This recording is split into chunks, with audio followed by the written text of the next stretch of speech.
Welcome back to the podcast. I am Ezugwu from 3L Relationship Coach and Mentorship. I help couples who feel emotionally distant or emotionally disconnected with their spouses to rebuild a healthy emotional connection using my simple 3L coaching framework: listen, lead, and love. And today, we are discussing a topic that many families experience, but very few people talk about it openly. Imagine being married, raising 4 children, pursuing a PhD education or program, working and managing a household, and doing all this while living in a different country from your spouse. Many people would say that this kind of arrangement is impossible. It's very hard to achieve. Some people, on the other hand, might even say that marriage won't survive. This kind of marriage won't survive, right?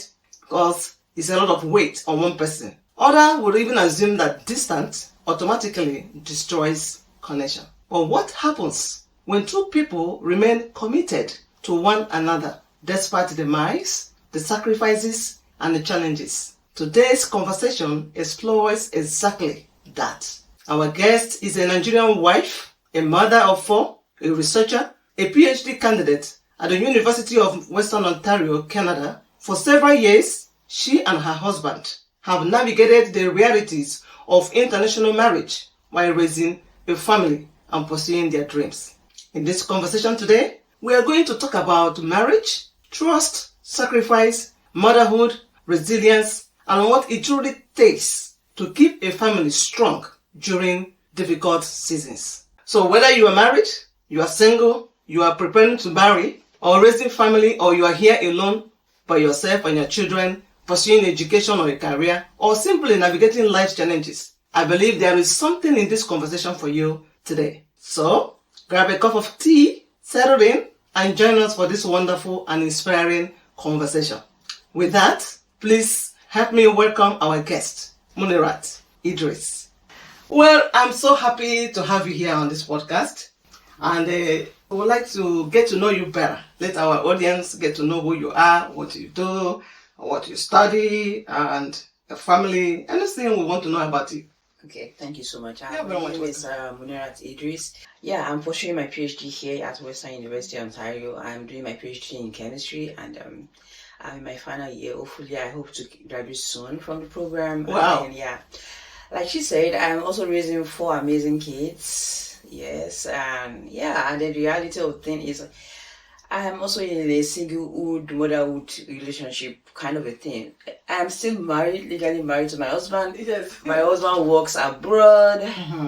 I'm here with the kids. I feel like this journey is both stressful for the both of us, because it's okay. Let me back up a little bit. So I got married in 2008. So this year makes our 18th year. Oh.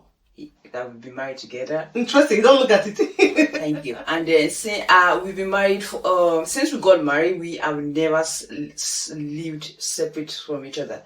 So we've been together. So when we got married in Nigeria, we migrated to Malaysia. He was doing his program there, so I was helping him. And then we've been together since. So when I was coming to Canada to do my program, my master's, in 2018, that was the first time we actually separated, living apart, which by itself is, it takes the grace of God to survive that. Oh, I see. Exactly. So, yeah, so now we are in a comfortable state because we've been living apart since 2018, and this is 2026, 8 years. So initially it was a tough, it was very tough. It was a tough arrangement. Trust me. It was, but you know, we kind of like, we grew, we understood what needs to be done, and then the sacrifices we each have to make, and then either way we kind of navigate it. It tries to come once in every 3 months at least to just check in on you guys. But of course, he calls every day. He checks in with the kids, make sure everyone is fine. He's the present father. Yeah, he tries to be present, but then again, he also has a very busy schedule, and then he is always on and about. Even while we were married in Malaysia, he is always on the move. Wow. One country at a time, and then I always kind of held the fort. But then again, he's always coming back to Malaysia. It's not that he's... We've been gone for too long. Too long. But the reality here in Canada is a little bit different. He, of course, he has the permit to come and stay with us. He has everything is intact. But then his work is something that wouldn't allow him to come. So we need to kind of like have these arrangements for both of us, and they kind of like feeling for each other once in a while. Interesting. Yeah. And so are you guys planning to, after your studies here, are you planning to move over to Malaysia or maintain your living here? Well, the plan is to, because the kids are involved now. Yeah. It's no longer me and him. Exactly. I have 4 kids. Exactly. My first is 17. He is going to college next year. So we need to plan for them too. And then I said, we do not want to be selfish. If my son wants to study here, why not? Why not? Why not? Give them the view. Of course. Yeah, we'll get to see what happens. Get to see what happens. But right now, the plan is for me to finish my PhD. Okay. And then hopefully he comes to join me. And then we plan from there. From there? Yes. Absolutely. Wow. That was very nice. So, before you made this decision to come to Canada, how was it? What was the motivation? Is it to come for education or for relocation? And someone will have to go because so many families relocate to Canada for many different reasons. So it could be for a career, for education, for relocation, whatever it is like for you. Would like to know what was the motivation for coming, and was it an easy decision? Okay. So to back up a little bit, so I said I go back in Nigeria, and that was when I finished my youth service. So myself and my husband were both jobless. I am grateful to my in-laws. My father-in-law was the most amazing man ever. He was the one that sponsored our wedding. We both finished services. We do not have any job, so he single-handedly sponsored our wedding, and trust me, it was even an elaborate one. I really wanted a simple parlor wedding when just family, close family, and no, I was extremely grateful for that gesture, and then I hope I will pay it forward for my kids too, because it's something that is beautiful. So when we did our wedding, he already had a plan. He already had an admission to go study in Malaysia. Okay. So he already had his visa, everything was ready. But then we got married 1st of June 2028.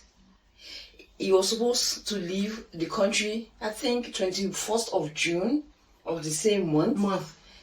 And then my beautiful father-in-law said, "That is not fine. It's better you don't even get married than you get married and leave your wife." And then leave your wife, your new married wife. You still wait, for God's sake. So it was like, no, you guys have to. Fortunately for us at the time, before visa to Malaysia was really lenient at the time. Interesting. Yes. So what we did was, okay, I would just follow him as a visitor, like going for a tourist kind of a thing, like get a tourist visa, and I can follow him. Okay. So when we went to Abuja, then it was easy. You just drop your passport, boom, they give you the stamp, and then you go. So that was what happened.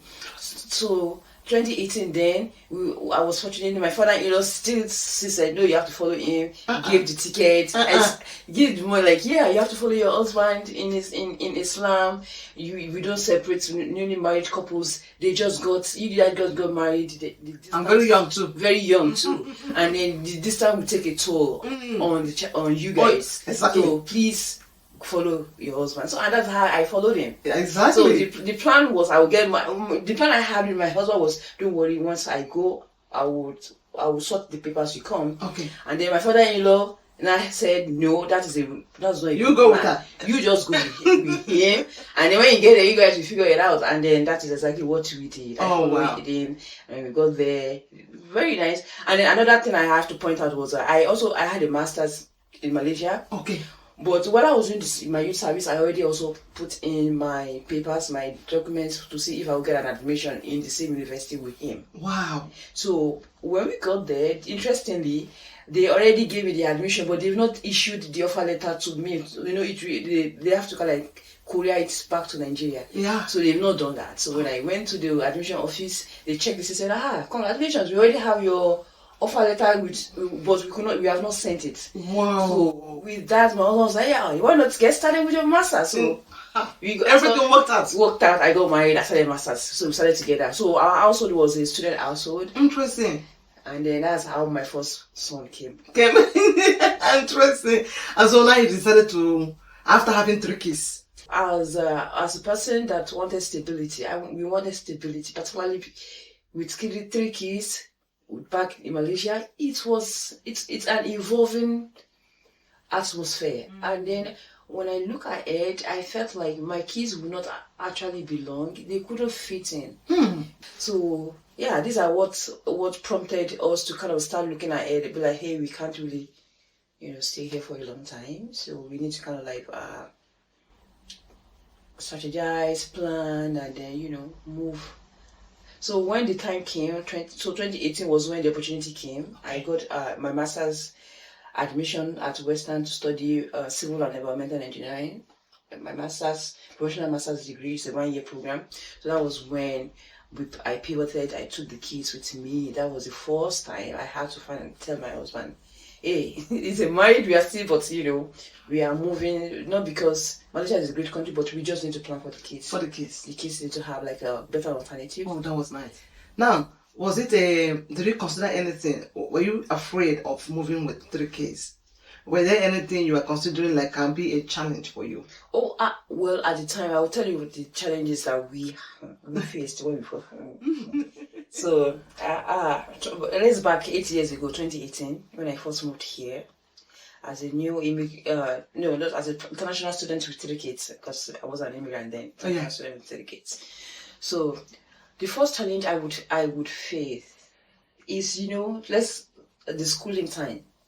Back in Malaysia, by 8 o'clock, students are already in school. Here it's 9. So I didn't understand that. 9 is 9. 9 is 9. So I would send my kids 8:30. Yeah. And then the school will call me, no, that's not right. Wow. Yes. Wow. Still was coming, that's not right. You're not supposed to send your kids before 9. That was one of the first shock that I had. You had.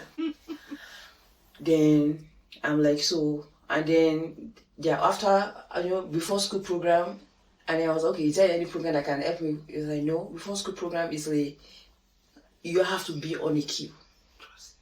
So, and then these are the things that as a new guy, you never know that, oh my goodness, it's a different system. So, and then being on the queue could mean a year or 2 years before you get into the program. Yes. I know. So, that was one of the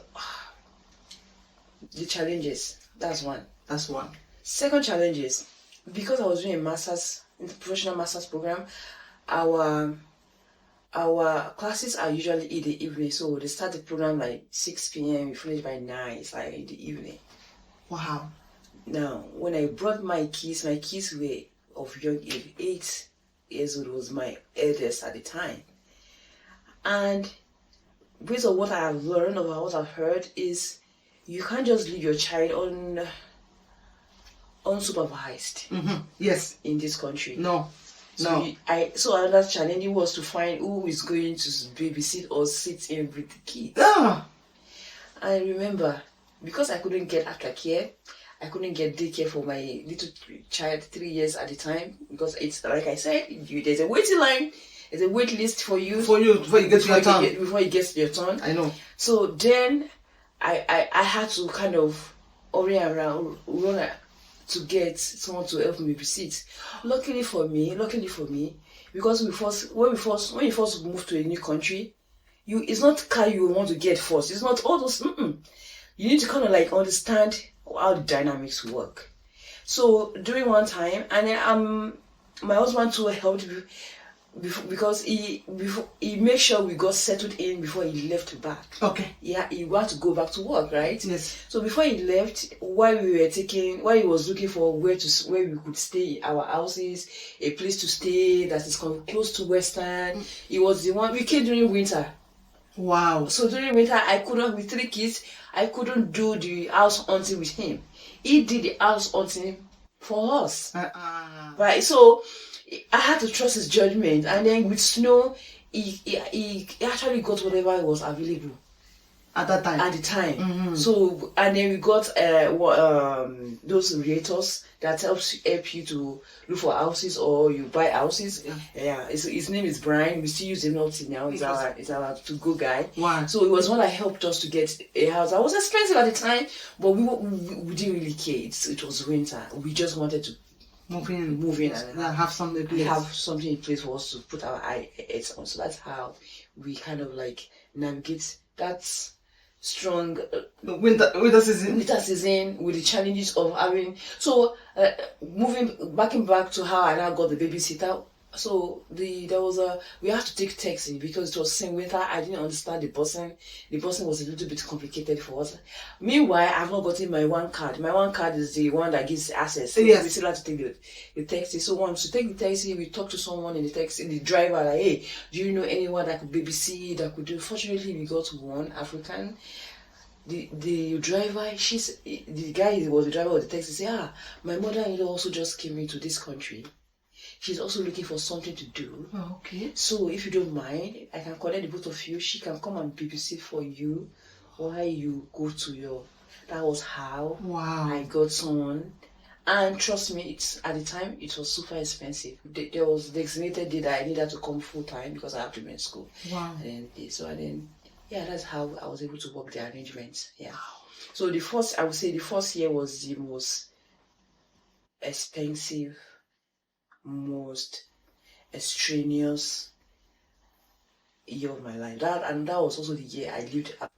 Husband. So you are trying to figure out many things: stay alone, get settled in a new country, be by myself with 3 kids. It's a lot. And then I also needed to have someone to, you can't do it all alone by yourself.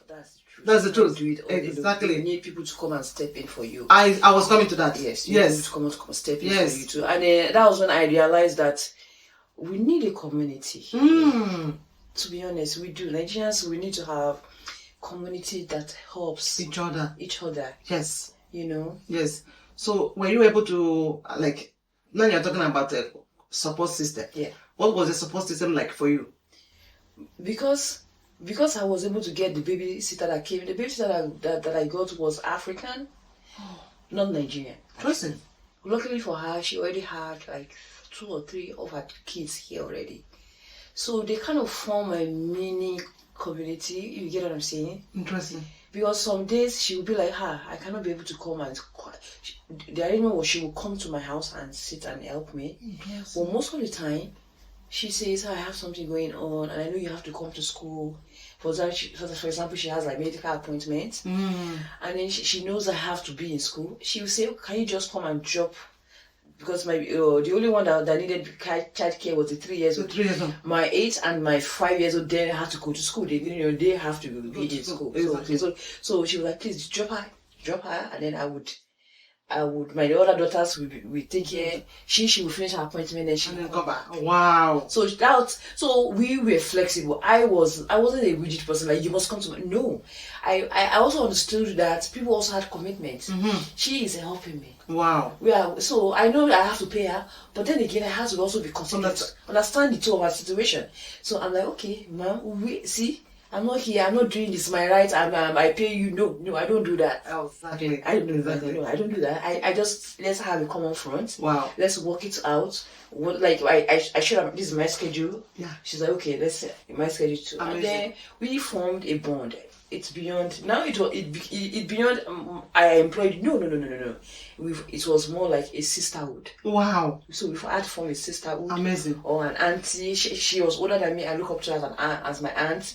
So I was. Oh my God! And the good thing about I'm lucky. Not only did she, babysitters be like just a baby. No. Yeah. She comes, when she comes to my house, she cook, we cook the food, my other kids that comes from school, we eat. She will also make dinner for me. Oh my God. By the time I'm home, they're like, she's going, she already made dinner, the kids have eaten, mine is inside the pot.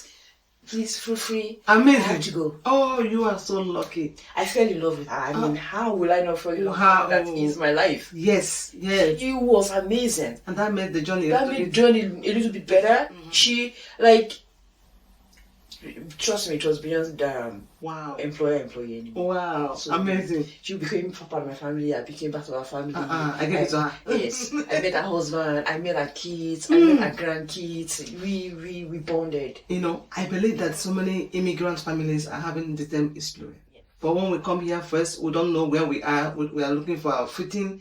You are dealing with housing, living expenses, community support, childcare. You know, all these things are what you have to figure out. But I believe that, like you said, with proper community support, asking questions, reaching out to people, both public, you know, the ones Canadian can offer to us and the one individual can offer to us, it will help you to settle in quicker. Quicker, yes. And make your load and your stress a bit easier. So, yes. I'm grateful. Even though I had the opportunity to use these resources that are available, the newcomer program. But the fact that I was in school, I couldn't because I feel like there's so lots for me to learn. And then the learning culture is a little bit different too. Exactly. It's a little bit different from Nigeria, from Malaysia. And then you need to put your head in the game. And it's a master's degree program. They don't teach you everything. So they expect you to do the research yourself.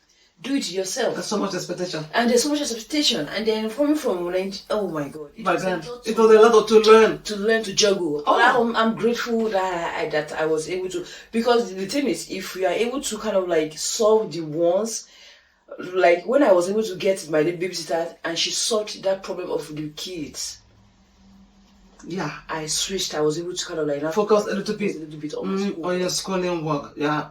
Wow, that must be a lot on you. You must be very busy. Yeah, that was one. And then what about health? This is my first time being in a cold country. I personally, not my kids. My kids were fine, amazingly. I was the one that struggled. Oh, I struggled. I a couple of times I've been to I walked into St. Joseph. I was crying. Like I'm like, I'm not alright. They said I'm alright. They checked all my friends. I said I'm alright. I'm alright. I only have a cough. The cough will go because they didn't give me any medicine. They cried. I can imagine. Yes. Yes. They can do. You're okay. Yes. You know, that was the shock I have too when I moved to Canada here. We came as a student visa. I'm going with student visa. So I got sick with the flu, whatever, cold season. And then I went to hospital and I was asking for medication.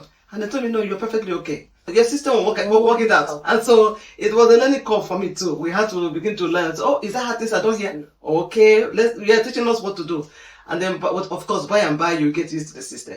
And then you begin to... I remember one time when my son, still in 2018, I don't know what happened, but in the middle of the night, he came to my door. It fell on the floor, excruciating pain.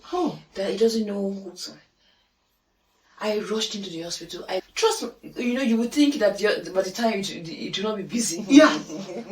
We still were there. We waited for 2-3 hours before we can see the doctor. And then when we saw the doctor again, it's like nothing is wrong with your son. Oh, you don't say that. Oh my goodness. You must go through a lot. I did. I know. And many families are here alone. Some who are not here with their husband. Yeah. Some immigrants. The husband is at home. The wife is here with the kids. I believe they too will be going through this similar experience. Yeah. The only thing I will also add to mine is I am grateful for the community. And then during my master's program, so there was a Nigerian that we studied together. Oh, he was also very helpful for me. Interestingly, when I needed, because we do not take the same courses, he was in core civil, I was in core environmental engineering. So sometimes we don't take the same classes, and then once a while he steps up. He steps up to help me. We'll be like, hey, you go. I can sit in with baby. If something comes out, sitting with my kids sometimes, I do. Wow. Yeah, that's how we're able to. Wow, of course. We had to. I feel like you can't do it by yourself. One way or the other, you need a support. You see, so that's the message. You can't do it by yourself. It's not as if you say you are a super girl. Oh, you're able to juggle between job, children, household, and I always always seeking for support. Yes, you cannot do it, and also God too. Trusting the grace of God to pull you through. That is key. That is key, because if you don't have it, it's going to happen. You struggle a lot. You have to. Amazing. Okay, have you in any day going back or going through, looking back at what you have been through, all this experience, juggling with kids, school and everything, have you ever thought of, moving back to going on this journey alone without my husband? Is it something of something that is sustainable? Have you had any question to regret it or stuff like that? Or you feel it's the right thing to do? Let me, because you see, sometimes before you start a journey, you have to ask what is the end goal? What do we hope to achieve? Yeah. What's the end goal? Okay. Yes. What do you hope to achieve? So moving to this country initially was like I said, the plan was to give my kids the opportunity. For me, I'm very Nigerian. I love Nigeria, and I will certainly go back for sure. But for my kids, I need to give them that option. I need to give them that. So me coming to Canada was for my kids to have an option. Okay. Sometimes, they were not born in Nigeria, they were born in Malaysia, so it's already they're a foreigner. But in Nigeria, because I am fortunate enough, my kids also go home. Yeah. I always take my kids to Nigeria. I make sure my kids go to Nigeria. I make sure my kids have understand their background. You need to understand your background, where you're coming from. Exactly. Yes. Exactly. So my very kids important. Have fantastic memory. Of course, they understand that Nigeria, they deal with animals because they saw goats when they went, they saw chicken. These are things they don't see. Malaysia too, they don't have that kind of environment. That's local environment where you see a goat and a chicken, lizard. Oh no, those are the things that my kids enjoyed. They experienced it because I took them back home. I was always taking them back home. Oh wow! Like yes, while we were in Malaysia. Yeah. Because I stayed in Malaysia for close to 10 years. Oh, interesting. Before I moved here to Canada. So during those times, we always make sure that we take them home. So there's like you guys, you must have your commonality, your roots. We are called from. Yeah. So I always take my kids back home, so they understood where they they come from. So even now, up to now, my kids still tell me, "Mom, let's go to Nigeria." They want to go home. Oh wow! And that's the thing that I'm so proud of, because I didn't make them it's their country. No. Yeah. I believe that if a change is going to come to Nigeria, it will certainly have some component of people that have stayed abroad, they have seen how system worked better, and they want to come and replicate it back home. Exactly. It could be for my generation, it could be their generation, but we still have to kind of like instill the love of Nigeria in their hearts. I always say these are conversations I have with my kids now, because they are now 17, 14, they are forming teenagers, they are forming their perspectives, and then I have to tell them, hey, this is this. See, you are still, regardless of how Canadian you want to be, you are still a black. You are still black. You have to identify with your roots. Yeah, don't get lost. That's a very wonderful conversation to have with kids. I have it. I always have those with my kids. Amazing. And then it's because of everybody is so entangled with stuff. I have to finish. They have summer school to finish.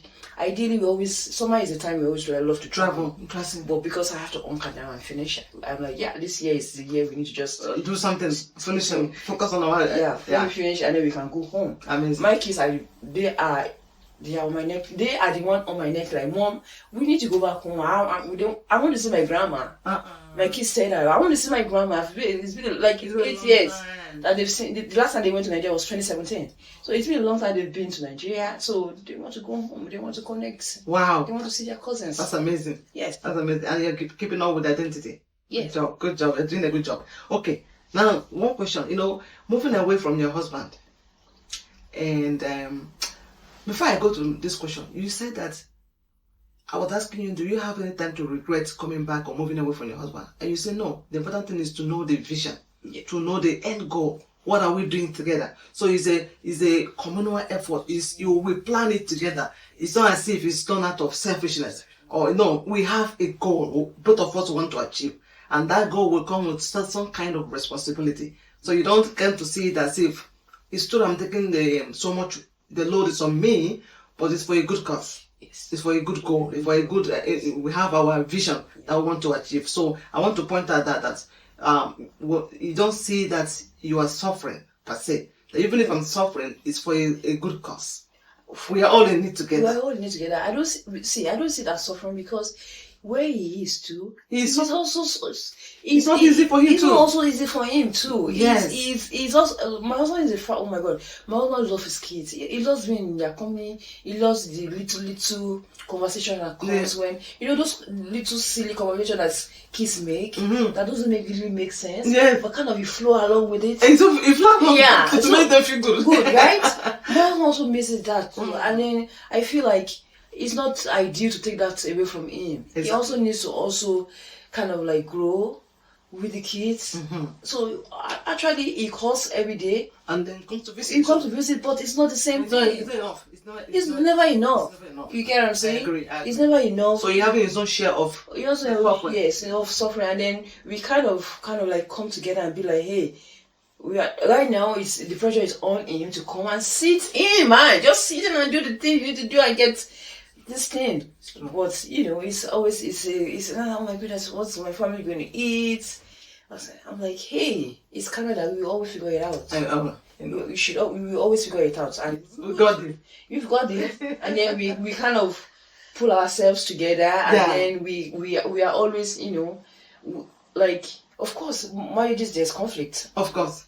For sure. There is conflict, there is misunderstanding, there is, particularly with the distance. It doesn't even know how to figure it out. Yes, with the distance, and then with distance, it's not something that is easy for people to do. It's not something that is easy for people. You are stressing on that again. So we must know that it's a sacrifice, it's a commitment. It's not easy, it's not the best. It's not the best. It's not, and it's not even the ideal. It's not the ideal. Yes. But like if you have a goal, you have to. And then one thing I will always emphasize: please put God in the center of everything. Okay. Because if you don't put God in the center of everything, you begin to. Yeah. I don't want to say something to. I know. You finish up. Yes, because your mind starts to wander off. You're by yourself. You start allowing people to put stories that doesn't make any sense to you. So you're like, no, you focus. Like right now, you lock in, finish the PhD. There's no need for you to look around, be gallivanting. No, I don't go to parties. Even though I get invitations, then I'm like, no, I'm not. Why would I go there? And with my kids, I'm like, who's the like? I try to avoid when people start asking questions and I feel like it's not really necessary. Everybody's story is different. It's true. Everybody's battle is different. And you don't know my battles. You don't know where I'm coming from. Of course. I agree with you. And these are all part of the sacrifice they have to go through in order to achieve the aim you both want to achieve. And you mentioned that sometimes you start feeling, I was just coming to that. How does it really feel that, what these things people will begin to think that when you are separated from your husband, because you said it at the initial time that your father-in-law didn't want you to stay back because distance can create some kind of infidelity or something. Exactly, I wanted to expatiate on that. Did you consider that when you were coming down to Canada? Is that something you consider or you plan or you say, okay, and what do you think? Let's go back a little bit. Okay. Before I came to Canada, like I said, my husband traveled a lot. Okay. You kind of have experience. Yeah. So I kind of like, even while we were together in Malaysia, the 10 years we stayed together before I came here. Yeah. Do you know how many times my child over traveled? There was one time, I remember he lived 1 year in the US when he came for a postdoctoral. He was a postdoctoral candidate at Harvard University. So he was away for a year. Okay. So I was okay. So you're gaining skill. So at the time then, let's just say, it wasn't good too, because our marriage too was young. It was less than 5 years. Yeah, whatever marriage that would stay. People say if you want to test a marriage that will stay, I think give it 5 years. After 5 years, if they manage to stay together 5 years, there's nothing they will not cross through. There's no storm they will not overcome. So I think with that, I feel like it's been more like a lesson. Like I've been building it over the years. It's not that it's been staying like per se. It's always also like that, here and there, it travels. At the time then, in Malaysia, while he was working, he was an associate professor of law in one of the local universities. Yes. Before he moved to the industry, okay. They go for conferences, right? Yes. They go for conferences. He's all over. I've been holding the fort for him. So Canada was the one that expatiated, kind of like, if anything would have happened, it would have happened back then, not here. Wow, yes. Not here. It's back then, when you are still young. Yes. Well, if I'm able to hold forts, we held forts in Malaysia. Oh no, I know. There's a lot of things. Wow, I don't have to tell you. There are a lot of things that happened too. Yeah. Yeah. But we still held to that. Marriage is about a covenant with your Lord. Marriage, there are 3 people involved in marriage: husband, wife, and your Lord. So and I feel like Allah held us. It's not my mind. I can never. No. I still say it's Allah that held us through. You see, He is still in control. He's still holding us through. Amazing. Because he is right now. I'm still by myself. He is not here. Yes, I don't know when he's going to still come. His schedule is all around. So I don't know. Well, he held us through, and then we always have to kind of like rely on him. It's not me. I will never take that. You see, I will never take that.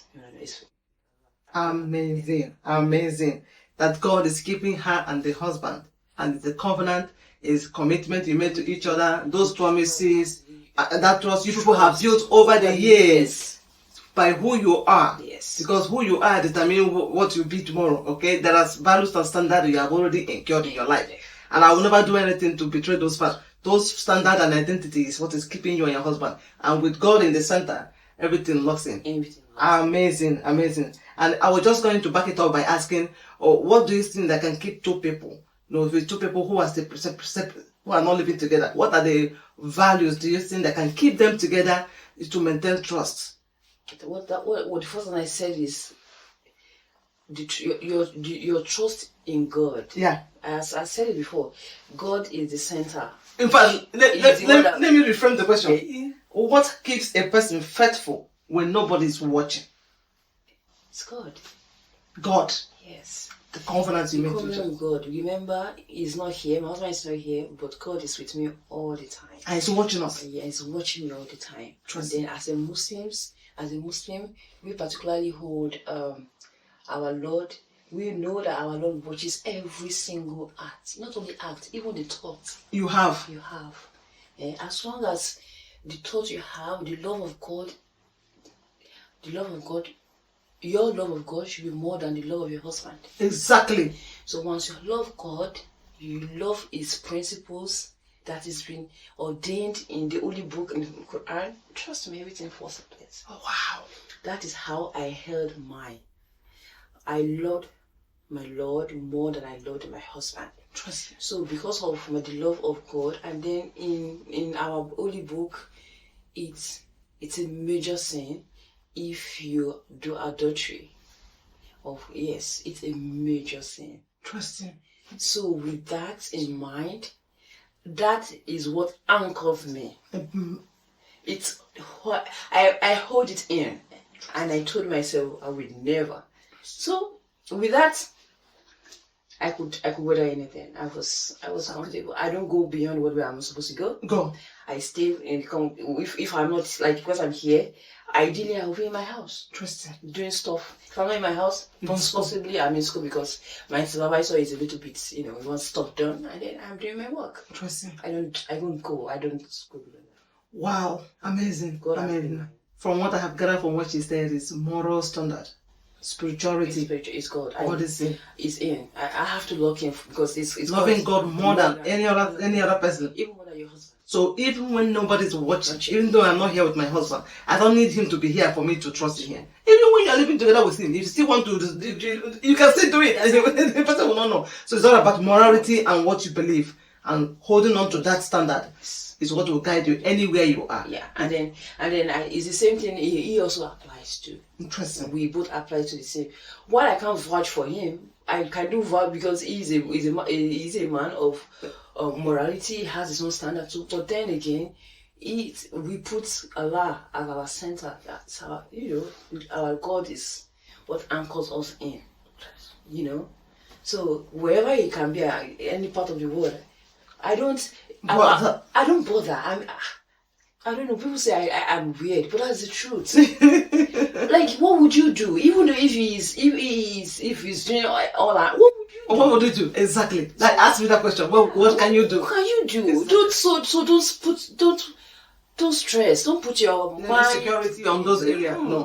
Maintain your peace. Maintain your peace. Mm-hmm. And if anything bothers you, put it on God. Exactly. That's what I do. I put everything on God. Exactly. And trust me, you held me down. Wow. God. Wow. Amazing. You held me down. Well, let's move to children. And you have spoken so much about it. Before I go that, how were you able to maintain emotional connection? Now that both of you are not physically together most of the time, but how do you maintain those balance? The truth is, we try to call. It calls all the time. Communication. Okay. Communication is key. Okay. Because most of the time I don't get him, because he's always in a meeting. He's stuck doing stuff. It's true, and then he doesn't lie. His life is very busy. His life is very busy. He sets schedules. His schedules ahead. Hey, I will be in this country at the time. I will be in this country at this time. I mean, like next month I have to be in so countries. I have to. He sends his schedules ahead. Sometimes I forget. Okay. And then sometimes, because we have one. If it involves kids, it's urgent. Interesting. Send me. If you cannot reach me, send me an SMS. Continuously send it so that I can know that it's urgent. But if it's not urgent, just I want you to know that this happened. So later, anytime you are free, let's jump on the call. Interesting. So that is how we are able to keep the communication. We need to communicate for sure. For sure, exactly. Those communication. Of course, if it's not every day, every once in 2 days or once in 3 days. Maintaining those emotional safety. Wow. Yeah. Good. And that's one of the major skills in relationship. Every relationship that will survive will have to be open. Yeah. You communicate, you share your feelings, your thoughts, your fears, even. Be vulnerable. Another thing I have to also emphasize, if he's here, I'm not a meddling wife. If you want to say, I feel like my pot is too full for me to be meddling. I don't check phones. It's not. It's true. I don't have the time. I don't have the time. You face what you're pursuing. You pursue. And then I put also the good thing with both of us. We put our phones where you can access it. You can access it. So there's no secrets. Yeah. But then I've never had the urge to do that, or to even clone, because cloning now is a hardest one. Honestly, there's no stories we don't hear, but I feel that it's from a place of insecurity, because if there is peace and security and love and genuine love, and being vulnerable to each other, there shouldn't be any need for that. So yes. I feel like it's a waste of time. It's a waste of time. My time. That time I'm using, I would have finished one study. I do the same thing with my husband. Even though we live together, I never bother myself, because of course the relationship is already having good foundation. While we keep working on it and keep growing, we have very stable foundation centered in Christ. And so there's nothing that will bother me. I'll just put it to God, like you said. And when you have God at the center, marriage will then grow little by little. We make mistakes here and there, but then we grow and we move and we keep going. Exactly. So there's no need to point fingers and keeping malice and all that. So how are you able to promote your children now? Okay. You have said most of them, how you taking them to hospital, doing all that all by yourself, having community to help you. But I want you to tell us what your day is like. When you have to, in the morning, you have to go to school. You have to maintain the household. How are you able to do everything all at once? Especially when they are little, because now I believe that they have grown. And so at that time, how do you manage your day? Okay. Just to have an idea. To have an idea, I would. When it comes to my kids, I would tell you stories really. So when I came to this country, I brought 3 with me. 3 kids, yes. And I had a pandemic baby. Pandemic baby. So that made it 4 kids. So prior to having mine, okay, so like I said, when I first came in 2018, I made use of my babysitter. She was amazing. Okay. That helped me stabilize them a bit. A bit Because I had to find someone that would pick them from school. I had to pay that to drop them home because at the time where I was staying, the distance is too long. But then we did not qualify for busing. So, that. So, yeah, I got people to help me and then I was paying students myself. We were both studying and the student had a car. And then I told him, hey, he's a Nigerian too. Luckily. Wow. I'm like, my brother, I know that, let me see your schedule. If you can be helping me pick my kids, drop them home, I'll pay you. So I always pay him weekly. So he does that for me. Interesting. So, because I had to be in school, I was an engineer. Engineering is a lot tougher. How? It's different from, my background is in chemistry. I have a BSc in chemistry. And I came to do masters in engineering, data engineering. So, I was lacking the fundamentals of some things that I needed to read by myself. Interesting. Do it so I had to be at par with my colleagues. So I couldn't. So anytime I could afford to outsource, I'll outsource it. Interesting. So I'll outsource. Use their money. Spend their money on errands. Yes, I spent my money to outsource. So I had to ask so they know. And then the good thing is everybody to also we are all hustling here. Yeah. So one way or the other, everyone wants to help. Yes. And then I'm like, hey, tell me I will pay. I will pay. And then if you have money, it works wonders. And it did work wonders for me. I swear. Use your money and spend on errands. So there are some courses that we do all together, and then sometimes I will just see the guy go. I know that the guy is going to pick my kids. Wow. It was, and then I don't make it. I don't feel like I actually still kind of like thanking. Thank you. It's you that should thank. Not money. It's you that should thank because you took your time out to do this for me. Do this for me. So it's not because I'm not doing So you must learn to form bond with people so that they can help you. That is when I had 3 kids. So the plan was in place. People could help me to do stuff. Yeah. And then my kids too. I'm lucky. The kind kids listen to instructions. They listen to babysitter. Good kids. They're like, yeah. So I made them feel like, see, the babysitter is like grandma. Yeah. The grandma that you guys don't have. Mm-hmm. I was supposed to come visit and they decided not to visit you. Yeah. She's the one. This is like our adopted grandma. If you say no, if you say don't do anything. Yes. So I know and she was beautiful. What I'm hearing is that I didn't do it all by myself. Oh no, I'm not. No, I will never say never. No, I she said it was tough, it was difficult, but it was doable. With so many resources, with people that you could have asked for help. That was one. Then when the pandemic came, which was another different story. Different story. Pandemic came, and then with pandemic, I had a baby. So baby. Yes, that was the start of my PhD program. Okay. In chemistry. That was a whole new job. Experience. Remember, my husband was still not here with me. Yes. He still has to go back, even though in his goodness of his heart, he came to make sure that the birth is there. He experienced the birth of the baby. He did everything that he could do. But he had to go back, and because he was funding the house 100%.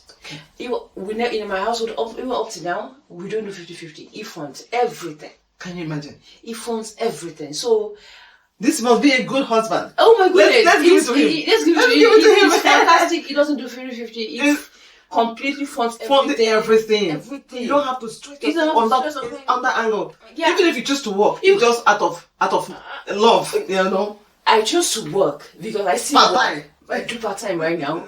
I chose to work, but it's not because I have to work because I need to pay my bills. No.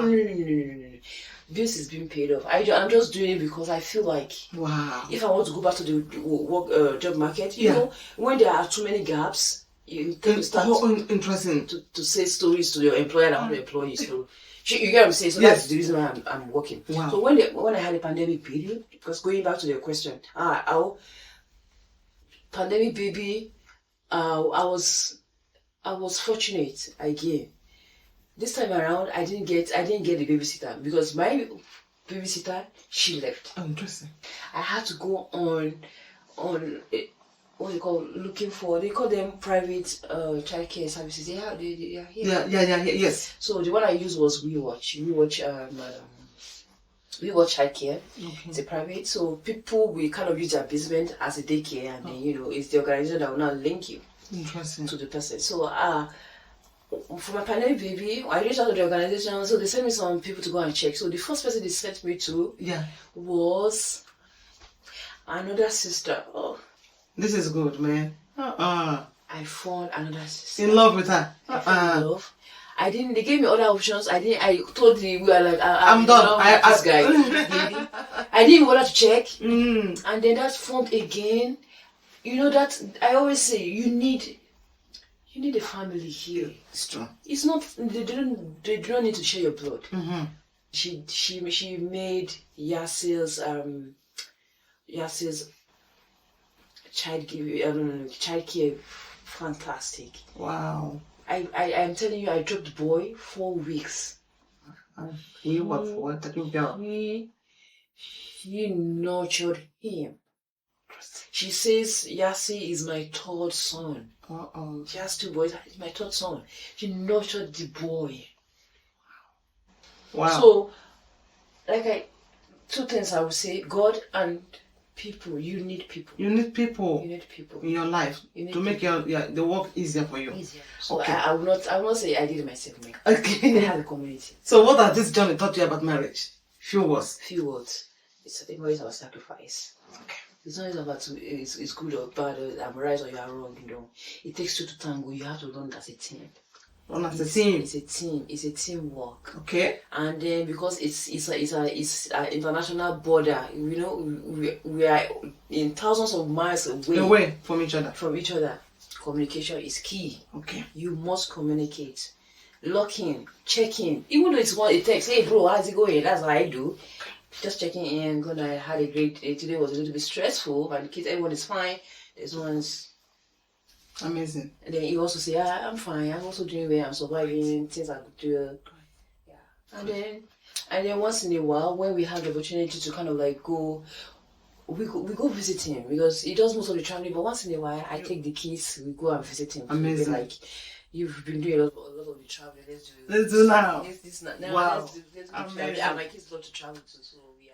Did you learn anything about yourself throughout this journey? Something new, the strengths you have, something you thought you never had before? Yeah, for me, to be honest, I never thought I would do it.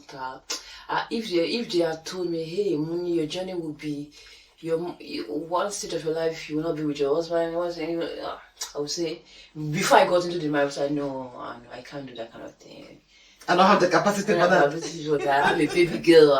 Baby girls need to be held all the time. I don't come here for. I don't come to so far. You know kind of thing. Yes. But here I am. Looking back now, my marriage is over 18 years now, and you evolve. You kind of evolve. Yeah. That things before I could have been like, oh, I'm a jealous person, but now I'm like, who cares? I don't have time, my brother. Yes. If sometimes I be like, right now I'm at the point of saying the kids can travel by themselves. I don't have to follow them. Before I would be like, it's never, but now I'm like, nah, you can do it. You guys can go. Wow. I believe because you need to learn. And I always tell my kids like, if I don't allow you to do stuff, how would you know? Oh. How would I know that you can do it if I'm not there? Exactly. And I always tell my kids, I said, the one key thing, I'm here today, but I may not be here tomorrow. Amazing. Do you know what? Do you know how many times? I mean, do you know when? The thing is, we don't know when we are going to die. People that are healthy are dead. Yes, they drop dead. I'm telling you. It's true. And I tell my kids, if I don't teach you now to learn how to be by yourself, No, is it when I'm dead? Independent. You must learn it. And if I'm not from there. Yeah, and if I don't give you that opportunity to do it, how would I know? I always tell my kids, I'm a good. Tell my kids, so please, if there's any opportunity for you to be, if I'm not going to be home, I need you to step up. You step up. Trust it. If I need you, do it. You don't, mom, no, you don't have to wait for me to be detecting. Do it. Use the initiative. Trust it. I have two boys. I have two boys. As the oldest, then a girl, then a boy. So I'm like, you guys are going to be fathers tomorrow. If I don't give you the opportunity to hone the skills, I then when? Trust it. You are doing a nice job. Yeah, I mean, they have to help me. And I tell my kids, no, I don't even. I address my kids as my brothers. Thank you, my brothers. You need to help me. I'm like, right? Look at me as I'm a bloody graduate student. I need to finish.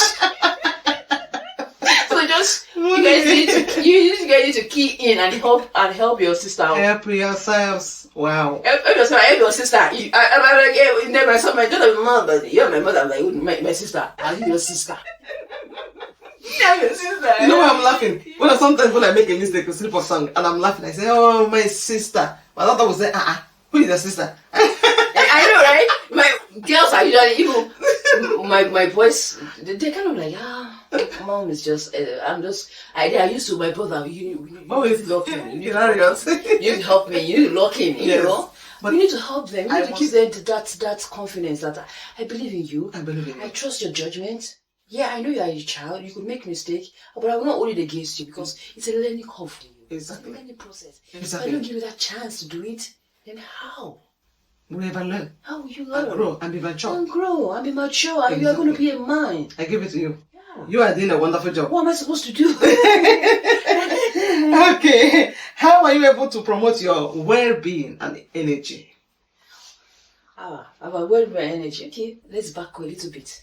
When I had my pandemic baby, I had it during pandemic, we couldn't go out. So it takes a toll even on the baby because I became I think they said I was overweight or pre-diabetic while I was in pregnancy. Oh, interesting. Yes, and I was pregnancy because we couldn't go out. We were in lockdown. You remember that time? No movement. I couldn't even go to the lab. We couldn't go to do anything. So it took a toll. So when I had the baby, it still took a toll. I was so overweight. And then I traveled in 2023 to Malaysia, and then I saw a couple of old friends. They were wonderful. We were in a great shape. But I'm like, when I came back 2023, that was when I told myself, no, I can't go into, I'm not going to be in this body. That was how I got into a regimen. So I do a lot of regimens because so that the body don't get into used to one method. I had several methods, but the one that really helped was I was doing constant intermittent fasting. There was one time I did a 5-day water fast. I was only drinking water, black coffee, green tea. I didn't eat any food. So, and then I was doing a lot of exercise. I lost a lot of weight. I lost close to 30 kg of my weight.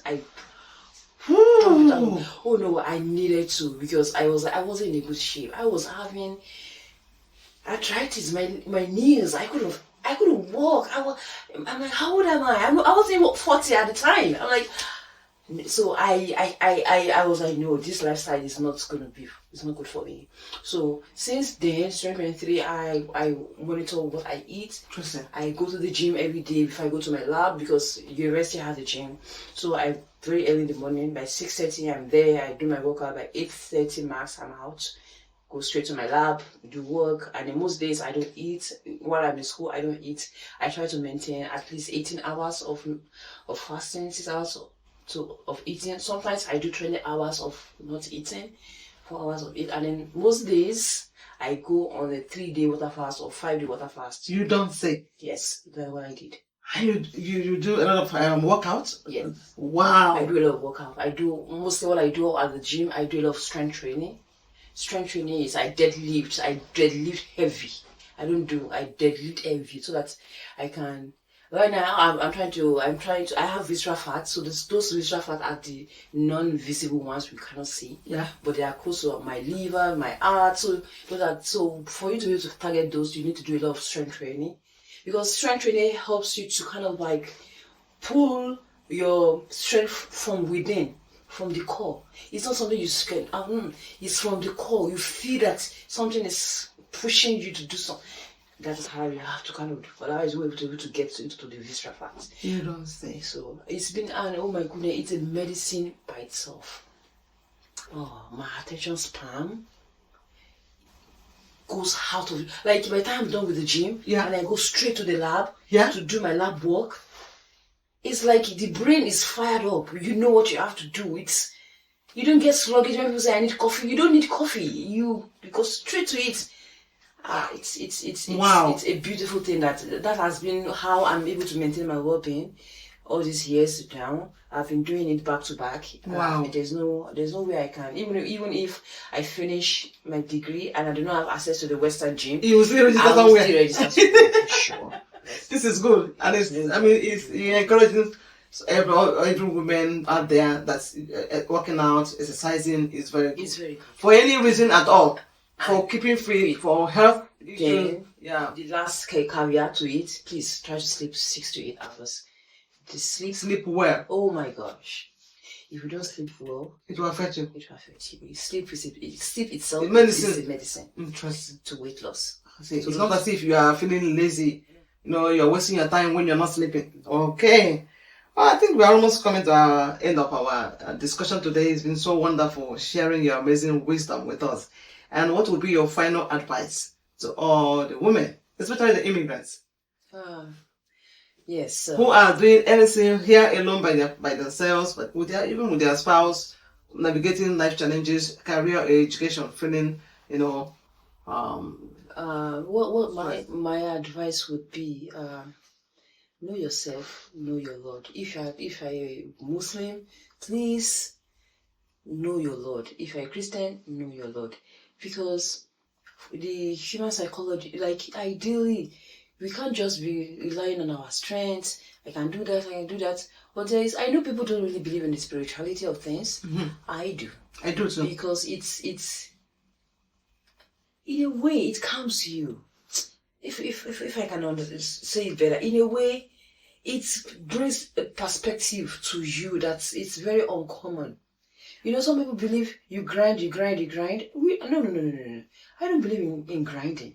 I just believe you do what you have to do and leave the rest for God to kind of sort for you. There are some things that I believe in the metaphysical. I don't believe everything has to be. I know people here that are a little bit kind of like, we don't really believe in God. They're not spiritual. They're not spiritual. We believe if you grind, you get your result, the hard work. Yes, you should grind, but you shouldn't be grinding all the time. You cannot just be grinding. There are certain limits of life where you have to step back. All the time is not grinding. Sometimes you just need a spiritual clearance. You just sit down in a space and then you ponder, you think, you're thankful. You are thankful for health. You are thankful for your life. You are thankful for your vision. Some people are blind or are deaf, but you have everything and they are functioning. And then I know people say it's science, but sometimes life is beyond science sometimes. I agree with you. There are some phenomena that science up to now cannot even explain. So there's, for me, I believe in spirituality a lot. And I think it's what helps me to my core. I have work, I do work part-time, fine.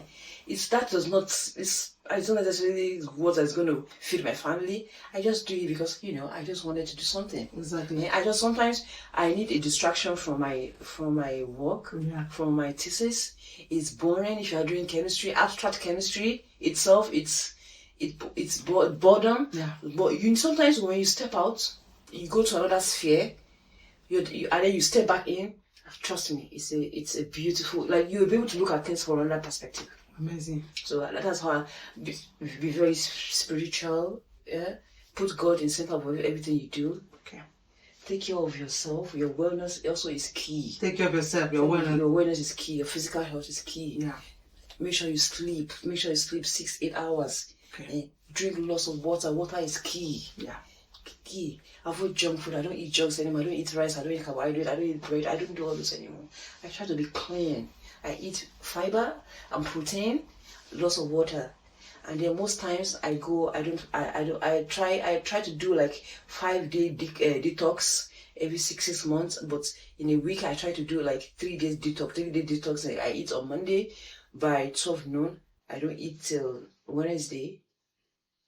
But yeah, until maybe 4 o'clock if I eat food. So it helps. It kind of like cleanse debris. See, this body is accumulating a lot of debris from food. If you don't give it the space for it to kind of cleanse itself out, and you keep eating, the debris will be deposited somewhere. Interesting. So you need to learn. You need to learn to tell yourself, hunger is good for you. And that is what I've been teaching myself too. Hunger is good for you. It's good to be hungry sometimes. Be in your fasting state. It's good for you. It gives mental clarity, and it does. Wow. I've tried it. It does. Wow. It does. It's been so amazing having this conversation with you today. Thank you so We much. have learned a lot of things. I believe my audience, I'm not just the only one learning from your wisdom, from your daily habits and practices that have been keeping you fit and be helping you in your journey while taking care of your children all by yourself. I'm not saying that the husband is not a present. He is a very present father, taking care of finances and everything, checking on his families, and always coming to visit. That's why you see people say I don't look my age. Yeah. Because my husband didn't stress me. Yeah, he doesn't stress that age because he's taking care of major things. We thank God for that. That was very good and understanding. And that's how marriage or family should be. Know your strength and support each other along your way. Very, very important. She said so many things that I really that resonated so much with me. Knowing your goals, locking in with God to help you all the way, and then knowing the end goal of your commitment or of your journey, and that will be the motivation along the way. You don't see it as if I've been abandoned to take care of the whole family, or the weight of raising children are all on my shoulder. Or reading negative meaning to the thing, but understanding where you both are coming from and the aim or the goal you want to achieve by the end of the day. Those things will keep you going. Also making sure that you relate with communities, reach out to people that will help. You don't have to do it alone. She's not saying that, I'm a super girl, but no, it's difficult, but with the help of other people in her life, she was able to get so many things done. And so that will be the end of our conversation for today. But before I go, I would like to leave this message. That's my own contribution to whatever she has said. That motherhood is all about resilience. Your journey will teach you to learn that it is not it's not about feeling bad or about feeling tired or about feeling discouraged. That's not what resilience is all about. Resilience is you feel tired, but you have that opportunity to do what? To rise up again, to fall back again, to keep going, to keep showing up with love, with patience, with hope, even on those difficult days, on those difficult seasons. And marriage is all about phases. The phase you find yourself today, you may not be what you see tomorrow, but any phase you see yourself, make sure that you have that resilience to pull through those seasons. Thank you so much, and we are coming to the end of this episode. And I want you all to please share, like, and subscribe to this podcast. Thank you so much. I'm looking forward to hear your comments. Until next time, I'll see you. Bye.